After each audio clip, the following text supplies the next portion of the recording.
فأزلهما الشيطان عنها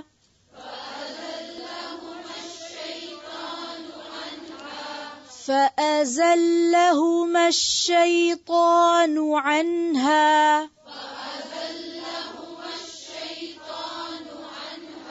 شیطان، نون کی جو پیش ہے اس کو اور صحیح سے پڑھیں، شیطان. فأزلهما الشيطان عنها فأخرجهما مما كانا فيه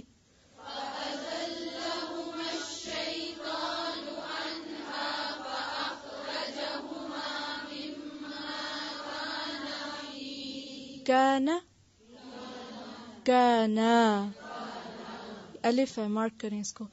فأخرجهما مما كانا فيه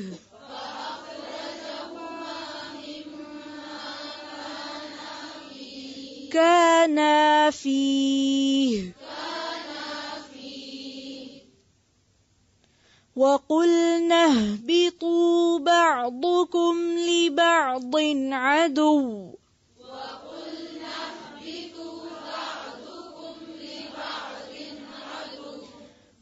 عدو عدو وقلنا اهبطوا بعضكم لبعض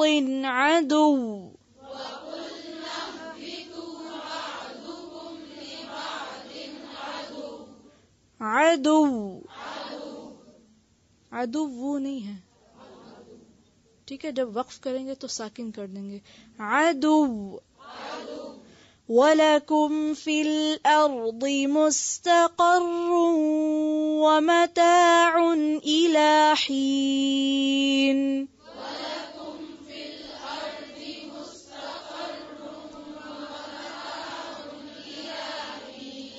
مستقر ومتاع إلى حين. مستقر ومتاع إلى حين.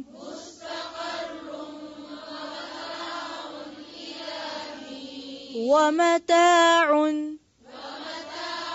اردو میں کہتے ہیں نا مال و متاع، ٹھیک ہے، متاع تو نہیں کہتے. اسی طرح سے اتنا ہی آسان ہے یہاں پہ بھی متاع. مشکل ہے، ہم خود ہی لمبا کھینچ کے مشکل کر لیتے. پھر سے مستقر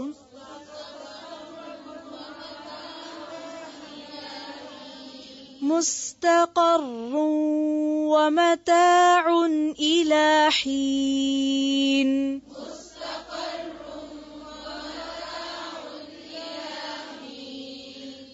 حين. فأزلهما الشیطان. ازلہ زے لام لام. زلہ کا مطلب ہوتا ہے پھسلنا، سلپ ہونا، بلا ارادے کے قدم پھسل جانا.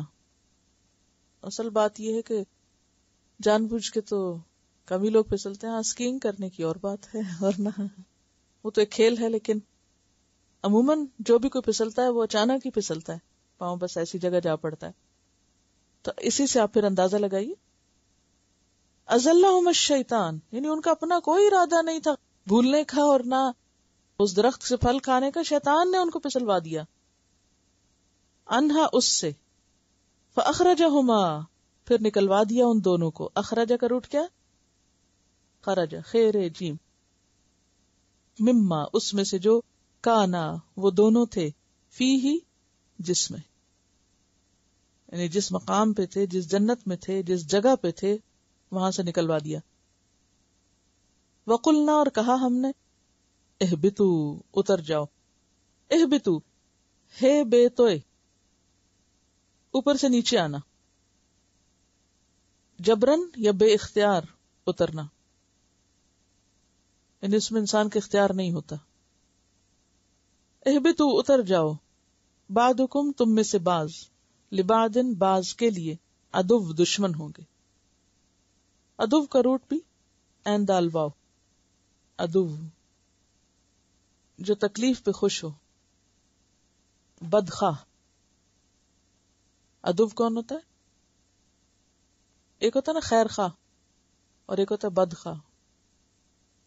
خیر خواہ دوست ہوتا ہے اور بدخواہ دشمن ہوتا ہے. کوئی بھی جو آپ کے لیے برا سوچے، کیونکہ دشمنی ہوتی ہی سوچ سے ہے نا. شیطان حسد کا شکار ہوا، خود بڑا بننا چاہا، جل اٹھا انسان کی عظمت پر، لہذا اس نے انسان کے آگے جھکنے سے انکار کیا، اور انسان کے لیے اب اس نے برا سوچنا شروع کیا اور اس کو وہاں سے نکلوا دیا جہاں وہ تھا. وَلَكُمْ اور تمہارے لیے فی الارض زمین میں مستقر. مستقر قاف رے رے. قر کہتے ہیں ٹھنڈ کو، قرن ٹھنڈ، سردی. جب ٹھنڈک ہوتی ہے تو پھر آپ کا کیا دل چاہتا ہے؟ گھومے پھرے، سیر کو نکلے؟ نہیں، قرار پکڑ لیتے ہیں. پھر آپ قاف رے رے کا مطلب ہے قرار پکڑنا. تو قرن سے یہ لفظ، قر ٹھنڈک کو کہتے ہیں، سردی کو کہتے ہیں. تو سردی انسان کو چلنے پھرنے کے قابل نہیں چھوڑتی، وہ بٹھا دیتی ہے. تو اسی سے لفظ ٹھکانہ یا قرار گاہ نکلا ہے. وَمَتَاعٌ اور فائدہ اٹھانا. میم تے عین اس کا روٹ ہے. متاع فائدہ یا نفع. استعمال کی چیز کے لیے وہ لفظ متاع استعمال ہوتا ہے. وہ سامان جو کام آتا ہے، کام کی چیزیں. اور فائدہ اٹھانا ہے الہین ایک وقت تک. ہین وقت، زمانہ یا مدت. فَأَزَلَّهُمَا الشَّيْطَانُ شیطان نے ان دونوں کو پھسلا دیا. یعنی ان کا کوئی ارادہ نہیں تھا، ان کے وہم و گمان میں نہیں تھا، لیکن شیطان جو سجدے سے انکار کر کے انسان کا دشمن بن چکا تھا، وہ اپنی دشمنی میں پوری طرح سرگرم تھا. اب اس نے کیا کیا؟ فَأَخْرَجَهُمَا مِمَّا كَانَا فِيهِ تو دونوں کو نکلوا دیا اس سے جس میں وہ تھے، یعنی جس جگہ وہ رکھے گئے تھے اس سے ان کو نکلوا دیا. معروف اور راج رائے یہی ہے کہ وہ وہی جنت ہے جس میں انسان کو واپس جانا ہے. بعض نے یہ خیال بھی ظاہر کیا ہے کہ وہ زمین پر ہی کوئی باغ تھا جس میں ان کو رکھا گیا تھا، لیکن یہ بہت کمزور رائے ہے، کیونکہ آگے آتا نا اہبتو اتر جاؤ، تو حبوت کہتے ہیں اوپر سے نیچے آنے کو. تو زمین پر ہی اگر وہ باغ تھا تو پھر زمین سے ایک جگہ سے دوسری جگہ کہاں اترے؟ ٹھیک ہے، یعنی یہ رائے میں اس لیے دوسری بتا رہی ہوں کہ آپ شاید کہیں پڑھیں.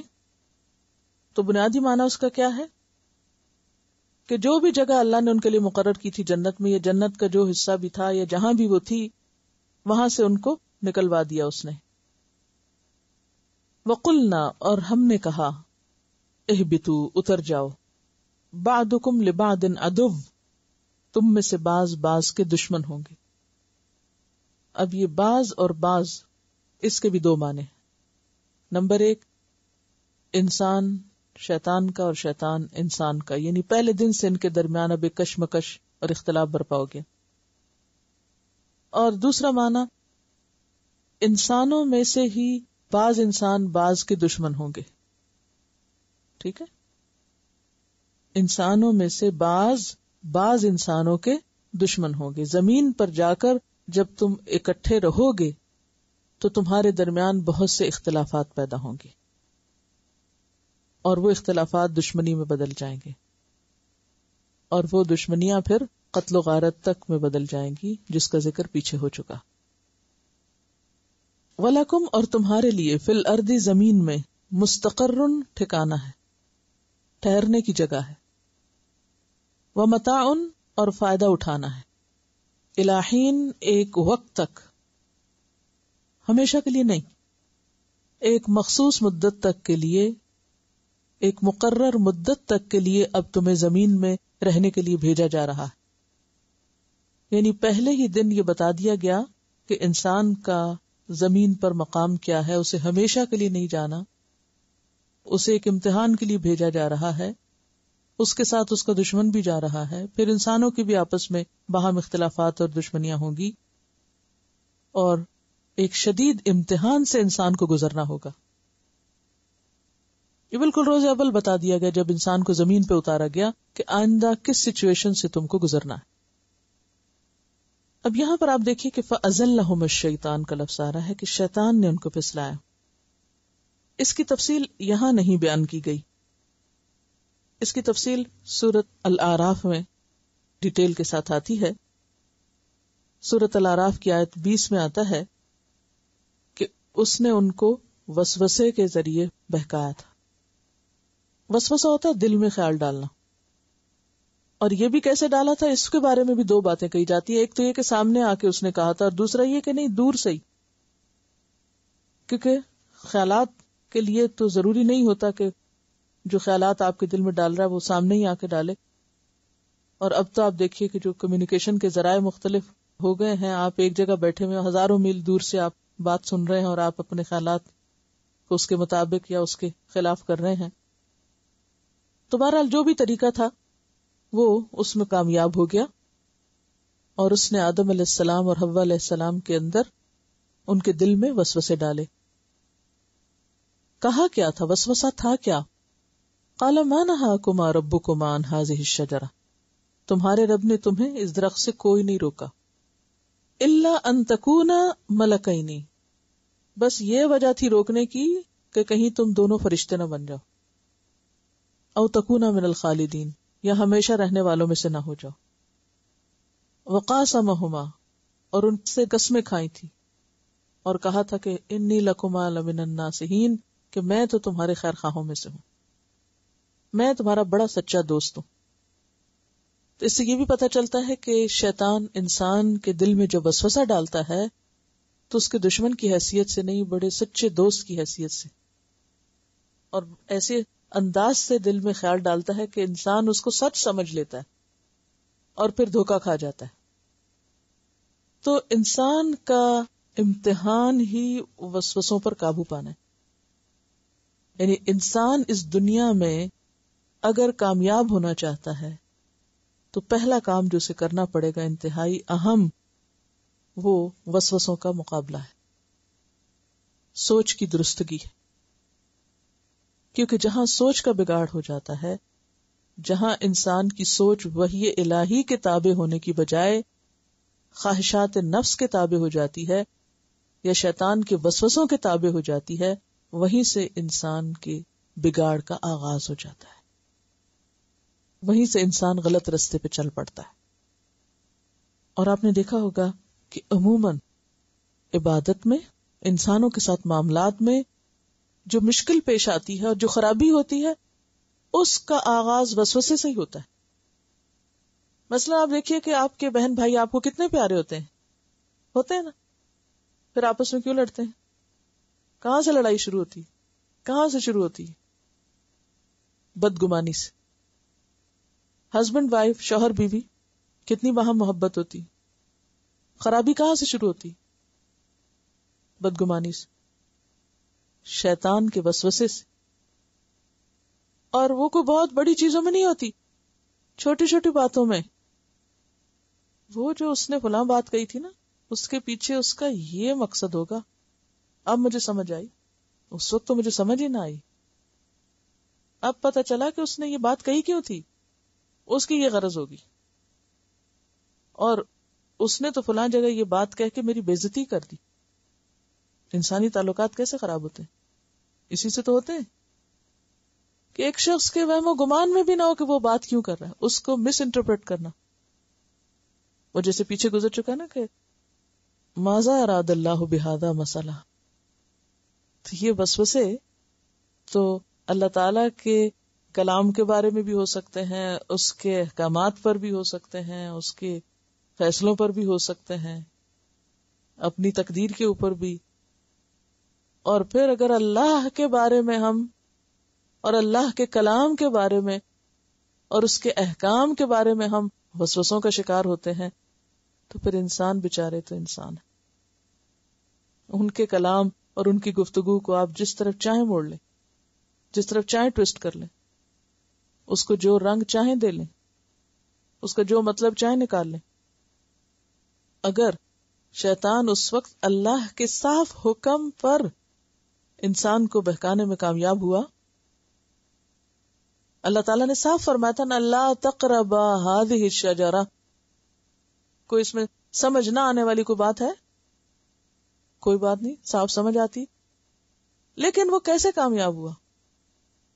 تاویلوں میں ڈال کے، وسوسہ ڈال کے، سوچ بدل کے، سوچ پر اثر انداز ہو کر. تو جب بھی آپ اصل حکم سے دور جائیں گے، تاویلوں میں پڑیں گے، کلام پاک کی یا دین کے اندر نئی نئی بحثیں نکالیں گے، اس کے دور دراز کے معنی نکالیں گے، تو یہی انجام ہوگا. اسی لیے یدل بہ کثیرا ویہدی بہ کثیرا، بہت سے لوگوں کو اسی کلام سے ہدایت مل جاتی ہے اور بہت سے لوگ اسی کلام کو سن کر بھٹک جاتے ہیں، اصل سے بھی دور ہو جاتے ہیں. تو کون دور ہوتے ہیں؟ وما یدل بہ الا الفاسقین، نافرمان لوگ جو اللہ کے حکم کو ماننا ہی نہیں چاہتے، پھر وہ سننا ہی نہیں چاہتے، اس کو اصل شکل میں دیکھنا ہی نہیں چاہتے، اسے قبول ہی نہیں کرنا چاہتے، من مانے مطلب نکالنا چاہتے، تو پھر وہ جدھر چاہیں بھٹک جائیں. پھر وہ شیطان کی طرف سے دل میں ڈالے ہوئے خیالات کے مطابق قرآن کو بھی دیکھتے ہیں اور اس کو بھی ویسے ہی سمجھنے کی کوشش کرتے ہیں. یعنی اب خود نہیں بدلیں گے، قرآن کو بدلنے کی کوشش کریں گے، اور قرآن کا ٹیکسٹ تو نہیں بدلا جا سکتا. لہذا خرابی کہاں سے شروع ہوتی ہے؟ جب اصل الفاظ میں تعویلیں شروع کر دی جائیں، من مانے مطلب اس کے نکالے جائیں، وہم و گمان کی باتیں کی جائیں. اصل سے جب انسان دور ہوتا ہے تو فَأَزَلَّهُمَ الشَّيْطَانُ، شیطان نے ان دونوں کو پھسلا لیا. فَأَخْرَجَهُمَا، نکلوا دیا ان کو، مما کانا فیہ، جہاں وہ تھے. اس سے ایک بڑی اہم بات پتہ چلتی ہے، اللہ تعالی نے اس مخلوق کے لیے جس کو اس نے سب پر فوقیت دی، عزت دی، بہترین بنایا. لقد خلقنا الانسان فی احسن تقویم، شکل و صورت میں، عقل میں، ہر چیز میں سب سے اعلیٰ بنایا. اس انسان کے لیے ایک بہترین ٹھکانہ یعنی جنت کی شکل میں بنایا، اور اس جنت میں بھیجنے سے پہلے ان کو آزمایا کہ کون اس بات کا ثبوت دیتا ہے کہ واقعی وہ جنت میں رہنے کے قابل ہے. اور اس کے لیے صاف تجربہ کر کے بتا دیا گیا کہ دیکھو آدم علیہ السلام وہاں تھے، شیطان کے وسوسے میں آ کر بھول گئے، اصل حکم سے دور چلے گئے، لہذا وہ جنت سے نکال دیے گئے. تو اگر اے اولاد آدم جنت میں واپس جانا چاہتے ہو تو اس کے لیے اللہ کی فرما برداری کی ضرورت ہوگی. اللہ کی نافرمانی سے اللہ کا انعام حاصل نہیں کیا جا سکتا، جنت میں نہیں جا سکتے. اور اب امتحان شروع ہوتا ہے، وَقُلْنَا اهْبِطُوا بَعْضُكُمْ لِبَعْضٍ عَدُوٌّ، ہم نے کہا اتر جاؤ، تم میں سے بعض کے دشمن ہو. وَلَكُمْ فِي الْأَرْضِ مُسْتَقَرٌّ وَمَتَاعٌ إِلَىٰ حِينٍ، تمہارے لیے زمین میں ایک خاص وقت تک ٹھہرنا ہے اور فائدہ اٹھانا ہے. کہتے ہیں کہ نوح علیہ السلام کے پاس جب 1000 سال کے بعد موت آئی، 1000 سال گزر گئے تھے، جو اب تو کسی کی بھی عمر نہیں ہوتی 1000 سال. تو ان سے پوچھا گیا کہ بتاؤ زندگی کی حقیقت کیا ہے؟ کہنے لگے ایسے گھر کی طرح جس کے 2 دروازے ہوں، ایک سے انسان داخل ہو اور دوسرے سے نکل جائے. اسی لیے قیامت کے دن جب لوگوں سے پوچھا جائے گا قال کم لبستم فی الارض عدد سنین، سورۃ المومنون کی آیت ہے کہ جب ان سے پوچھا جائے گا کہ تم زمین میں کتنا ٹھہر کے آئے، قالوا لبثنا یوما او بعد یوم فصل العادین، ہم ایک دن یا دن کا بھی کچھ حصہ ٹھہرے ہیں، آپ ان گننے والوں سے پوچھ لیجئے.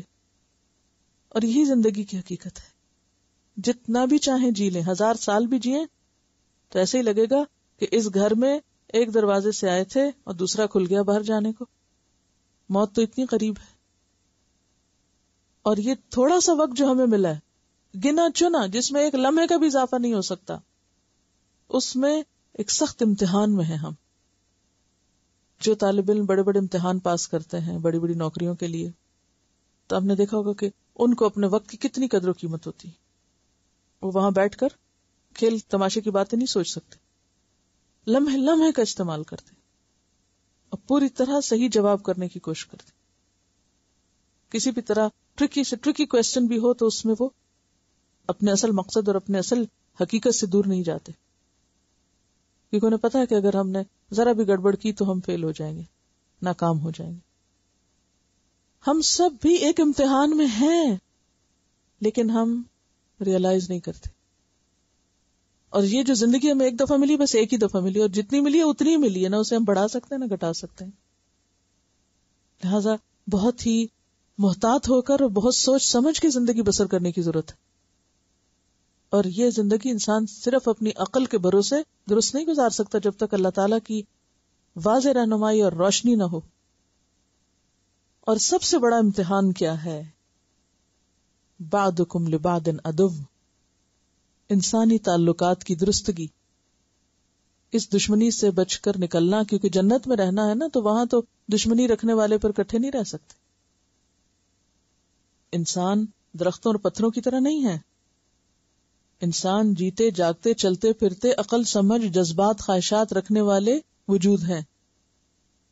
اور جہاں یہ ساری چیزیں ہوگی، عقل ہوگی، ارادہ ہوگا، آزادی ہوگی، تو وہاں کیا ہوگا؟ اختلاف رائے ہوگا یا نہیں ہوگا؟ ہوگا. ہاں، بے عقل لوگوں میں ہی کوئی اختلاف رائے نہیں ہو سکتا، کیونکہ کوئی سوچتا ہی نہیں، تو اختلاف کس بات کا؟ جہاں بھی لوگ سوچ سمجھ سے کام لیں گے وہاں اختلاف رائے ہوگا. اور اختلاف رائے کوئی بری چیز نہیں ہوتی، یاد رکھیے، اختلاف رائے کوئی بری چیز نہیں. اب آپ دیکھیے کہ فرشتوں نے بھی تو کیا کیا تھا، رائے مختلف تھی ان کی، انہوں نے اس کا اظہار کر دیا، تو اللہ تعالیٰ کو اسے ناراض ہوئے؟ اسے نہیں، ناراض نہیں ہوئے. تو اختلاف رائے حدود کے اندر رہتے ہوئے دلیل کے ساتھ، اس میں کوئی خرابی نہیں، اسے برداشت کرنا چاہیے، مختلف نقطہ نظر کو سن لینا چاہیے، اور اگر اپنی رائے کو بدلنا پڑے اور ضرورت ہو تو اس کو بدل دیجئے، اور اگر دوسرا اپنی رائے پہ رہنا چاہے تو اسے بھی اس کی رائے پہ رہنے کی آزادی دیجئے، کیونکہ ہر ایک کو اللہ نے اپنے طریقے پہ سوچنے کی آزادی دی ہے، اور اس کا معاملہ اپنے رب کے ساتھ ہے. اللہ تعالیٰ نے حضور صلی اللہ علیہ وسلم کو کیا فرمایا؟ فذکر انما انت مذکر لست علیہم بمسیطر. آپ نصیحت کیجئے، آپ کا کام نصیحت کرنا ہے، آپ ان کے ذمہ دار نہیں، آپ ان کے اوپر داروغہ مسلط نہیں کیے گا، کوئی پولیس مین نہیں ہے آپ کہ جبرن کام کرا کے لائیے. آپ بتاتے رہیے، سمجھاتے رہیے، آپ کا کام ہے بار بار یاد دہانی کرانا. تو بات یہ ہے کہ جب تک انسان کے پاس عقل ہے، سمجھ ہے، مزاج کا فرق ہے، سوچ کا فرق ہے، اختلاف ضرور ہوگا. اس سے آپ نہیں بچ سکتے، اور نہ ہی اس کو ختم کرنا مقصود ہے. اور اس کا آغاز حابیل قابیل سے ہو گیا تھا. تو یہ اختلاف انسان کے لیے ایک چیلنج کی حیثیت رکھتا ہے، ایک چیلنج ہے ہم سب کے لیے. اور اس سے یہ پتہ چلتا ہے کہ اس دنیا میں یا اس زندگی میں ہمیں سمودھ اور ہموار اور مرضی کے مطابق حالات نہیں ملیں گے، اونچ نیچ ہوگی، کیونکہ ہمارا واسطہ مختلف طرح کے مزاج کے لوگوں سے ہے. کوئی کسی طرح سوچتا ہے، کسی کو کچھ پسند ہے، کسی کو کچھ اچھا نہیں لگتا.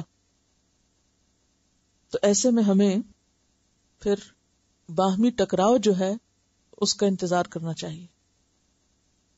تو انسانوں کے درمیان باہمی ٹکراؤ ہوگا. زندگی کا سفر سمودھ نہیں ہے، زندگی کا سفر اونچ نیچ سے بھرپور ہے. یہ راستہ کانٹوں سے بھرا ہوا ہے، اس راستے میں بہت سے پتھر ہیں، اور یہاں ایک مقابلہ اور کمپٹیشن بھی ہے. اور اگر آپ جانوروں کی زندگی میں غور کریں تو آپ دیکھیں گے کہ وہاں کس قدر کمپٹیشن ہے، یہ کس قدر اختلاف اور مقابلہ اور کتنا چیلنج ہے ان کی زندگی میں. مثلا کوئی مثال دیجئے جانوروں کی زندگی سے کہ کتنا چیلنج ہے ان کی لائف میں. ہر ایک کو سروائیو کرنے کے لیے کانشیس رہنا پڑتا ہے یا بس سوتے رہتے ہیں وہ جا کے جنگل میں؟ ہاں، اب آپ دیکھیے مثلا اگر آپ کو کسی جنگل میں جانے کا اتفاق ہوا ہو اور آپ نے مختلف جانوروں کو بھاگتے دوڑتے دیکھا ہو. کبھی آپ نے دیکھا کہ ہرن اگر شیر کو دیکھ لے تو کیا کرتا ہے؟ بھاگتا نا کہ کھڑا رہتا ہے؟ بھاگتا ہے. اب اگر شیر ختم کر دیے جائیں کہ ان بیچاروں کو ہر وقت بھاگنا پڑتا ہے اور اتنا بھاگنا پڑتا ہے تو کچھ دنوں کے بعد ہرن کا حال کیا ہوگا جب اسے بھاگنا ہی نہیں پڑے گا؟ وہ تو اپنی اصل کھو دے گا. اگر اس کی زندگی سے بھاگنا نکل جائے تو ہرن کی کوئی خوبصورتی رہ جاتی؟ ہرن کی خوبصورتی کس میں؟ اس کی چوکڑیاں بھرنے میں. اسی طرح بڑی مچھلیاں چھوٹی مچھلیوں کو کیا کرتی ہیں؟ کھا جاتی. اور اگر بڑی مچھلیوں کو ختم کر دیا جائے تاکہ چھوٹی مچھلیاں جب وہ ساری زندہ رہیں تو پھر سمندر کا حال کیا ہوگا؟ کیا ہوگا؟ انبیلنس، بیلنس خراب ہو جائے گا.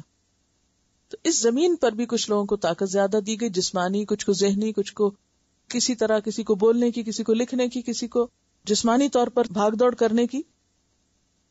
تو آپ کا واسطہ مختلف انسانوں سے پڑتا چلا جائے گا، اور جب ایسا ہوگا تو اس میں انسان کو رونے دھونے، مایوس ہونے اور پریشان ہونے کی ضرورت نہیں، کیونکہ اللہ کا یہ قانون ہے کہ ان مع العسر یسرا، جہاں تنگی ہے وہاں آسانی بھی ہے.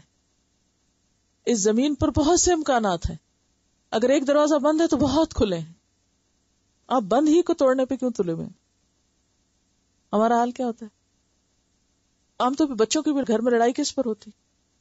ایک ہی چیز پہ دو لڑ رہے ہوتے ہیں، حالانکہ دوسری بھی موجود ہوتی، دوسرا کو اور لے سکتا ہے، لیکن لڑائی برائے لڑائی کے یہی مجھے چاہیے.